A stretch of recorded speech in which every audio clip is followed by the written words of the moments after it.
All right, welcome. We're jumping right into the deep end of the IGCSE chemistry exam today. You know, the parts that probably give you the most grief. Yeah, I'm talking about the lab experiments and all that math. But don't worry, we're gonna break it all down piece by piece so you can walk into that exam feeling like you've got this.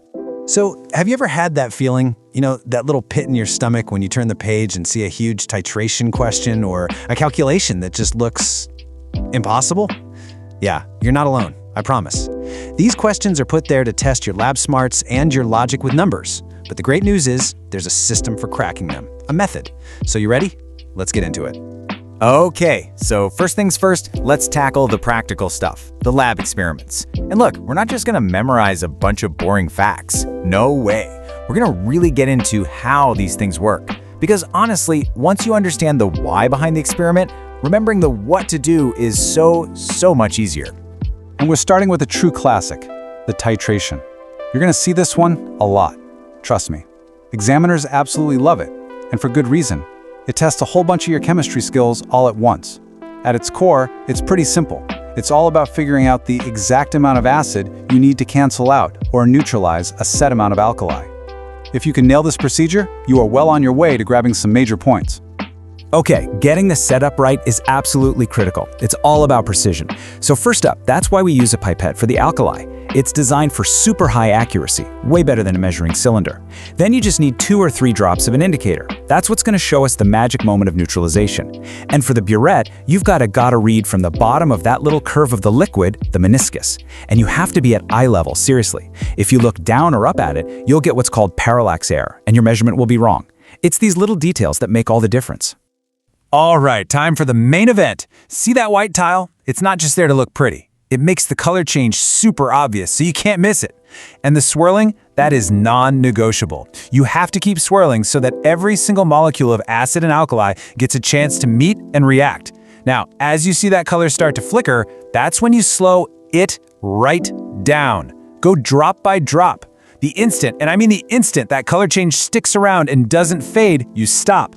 Bam! That's your endpoint. Now here's a part where I'm gonna be honest, it just comes down to memorization. You just have to know these indicator colors. So for methyl orange, you're looking for that shift from yellow to a nice clear orange. For phenolphthalein, it's even more dramatic. It goes from this bright, vibrant pink to totally colorless, gone. If you just take the time to learn these, they're basically free marks on the exam. All right, accuracy is the name of the game here, and these are the little secrets that examiners are looking for. So here's the why behind it all. You rinse the pipette and the burette with the actual solutions you're about to put in them. Why? To get rid of any stray water drops that might mess up your concentration. But, and this is a big but, the conical flask gets rinsed only with distilled water. If you rinsed it with the alkali, you'd be adding extra alkali, which would mess up your final number. And lastly, you never just do it once. You repeat it until you get results that are super close. We're talking within 0.2 centimeters cubed of each other. We call those concordant results. Then you just average those good ones. Easy.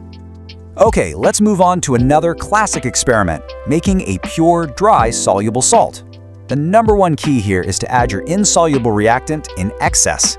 What does that mean? You just keep adding it and stirring until no more will dissolve. That way you know for sure that all the acid has reacted. Simple, right? Then you just filter out all the leftover gunk. Now the next step is super important. You gently heat the solution, but only until you see the first crystals start to form.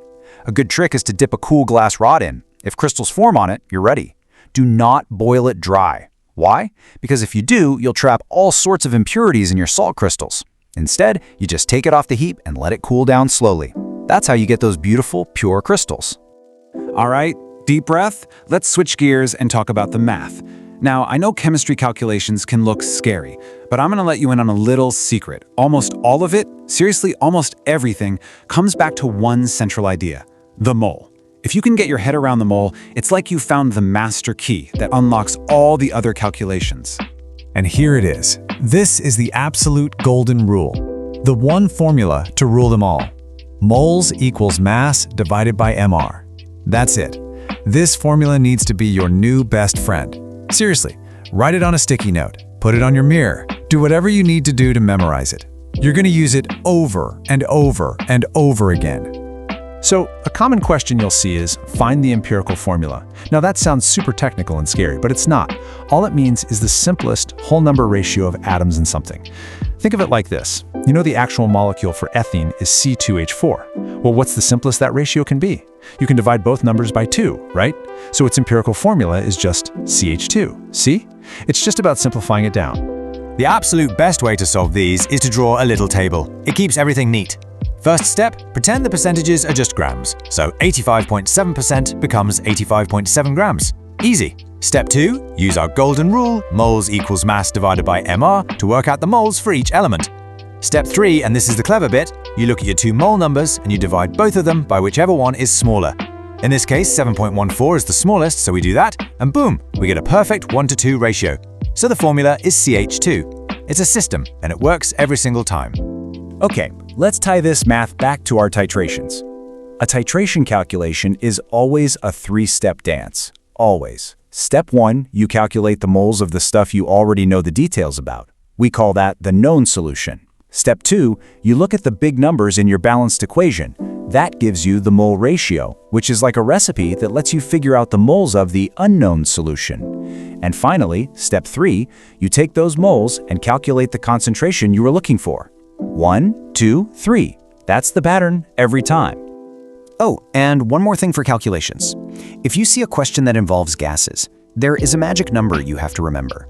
And that number is 24. 24 decimeters cubed, to be precise. Why is it so special? Well, because at standard room temperature and pressure, 1 mole of any gas, I don't care if it's hydrogen, chlorine, or helium, it will always take up exactly 24 decimeters cubed of space. It's a super useful shortcut. Okay, now for what I think is the most useful part of this whole thing. We're going to try and think like an examiner. Because look, getting the right answer is great, but it's only half the story. You also need to know about all the common, simple mistakes that students make, so you can just not make them. Let's look at how to avoid losing those easy marks. Okay, just look at this comparison. Being vague is the fastest way to lose points. Writing down squeaky pop test for H2 is just not going to cut it. You have to describe the whole process. What did you do? I held a lighted splint at the mouth of the test tube. What did you see? The gas burned with a squeaky pop. See the difference? Same thing for chlorine. Don't just say litmus paper. You need to say you used damp litmus paper and that it was bleached white. The details are where the marks are hiding. These right here are the greatest hits of procedural blunders, the absolute classics. Be honest, do you ever do any of these? Forgetting to swirl the flask, heating a solution until it's a crispy mass instead of just to the point of crystallization, or forgetting to filter off the extra reactant. Oh, and here's a big one, not heating something to a constant mass. If a question asks you to find out how much water is in a crystal, for example, you have to heat it some more, weigh it again, and you keep doing that until the mass stops going down. That's the only way you can be sure all the water has actually gone. This quote is taken directly from a real examiner's mark scheme, and you need to pay attention to it. It's so tempting, I know, to just punch everything into your calculator and write down the final answer. But imagine you make one tiny slip-up, one little typo. If you haven't shown any of your steps, you get a big fat 0. But if you've written out your method, an examiner can see what you were trying to do and give you credit for the parts you got right, even if the final number is wrong. Think of it this way, showing your work is your safety net. Use it. And finally, let's talk about the calculation killers. These are the little mistakes that just destroy your hard work. Number 1, by far, is forgetting to convert cm cubed to dm cubed. You have to divide by 1,000. It is so easy to forget when you're stressed in an exam. Another huge one is just completely ignoring the mole ratio from the equation. If the recipe calls for 2 parts of one thing and 1 part of another, you can't just pretend they're equal. And for the love of chemistry, please do not round your numbers partway through a calculation. Wait until you have your final answer, then round it. Okay, wow. We've gone through the experiments, we've tackled the math, and we've exposed all the common mistakes. So now, let's just package all of that up into your ultimate exam toolkit. Getting a handle on these key strategies is how you build that real solid confidence you need when you walk into the exam. So here it is, your path to success, all summed up. First, you've got to master those key experimental procedures. Know them backwards and forwards.